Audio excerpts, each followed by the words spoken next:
Gubernur Sumatera Utara Muhammad Bobi Afif Nasution menggelar pertemuan dengan Gubernur Aceh Muzakir Manaf di Pendopo Gubernur Aceh pada Rabu 4 Juni.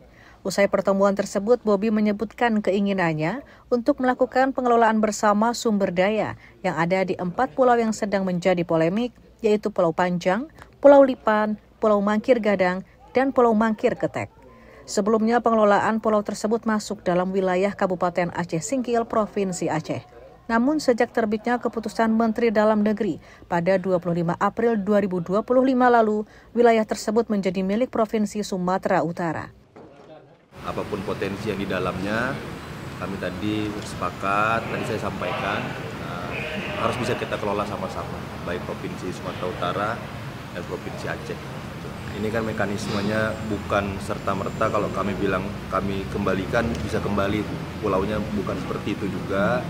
Tapi mekanisme kan ada dari Kemendagri, ada dirjen khususnya untuk tentang batas wilayah. Sementara itu, Kepala Biro Pemerintahan dan Otonomi Daerah Sekretariat Daerah Aceh, Syakir, menerangkan bahwa pengelolaan bersama sumber daya di 4 pulau tersebut tidak menjadi agenda pembahasan dalam pertemuan resmi antara Gubernur Aceh dan Gubernur Sumatera Utara. Namun Syakir menegaskan, pemerintah Aceh masih menginginkan 4 pulau tersebut kembali masuk dalam wilayah administrasi Provinsi Aceh seperti yang tertera dalam Surat Kesepakatan Bersama tahun 1992 antara Gubernur Aceh Ibrahim Hassan dan Gubernur Sumatera Utara Raja Inal Siregar yang disaksikan oleh Menteri Dalam Negeri saat itu.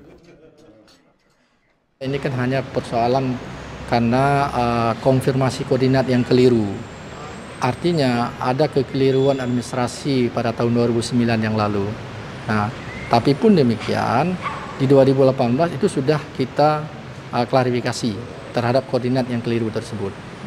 Sebenarnya pencatatannya masuk di kita karena jelas acuannya kesepakatan 92. Dan kita masih pegang itu ya? Masih pegang itu. Pertemuan Bobi Nasution dengan Muzakir Manaf hanya berlangsung sekitar 30 menit saja. Namun pertemuan ini disebut sebagai sebuah itikat baik untuk menyelesaikan polemik 4 pulau. Dari Banda Aceh, Aprizal Rahmat, Kantor Berita Antara mewartakan.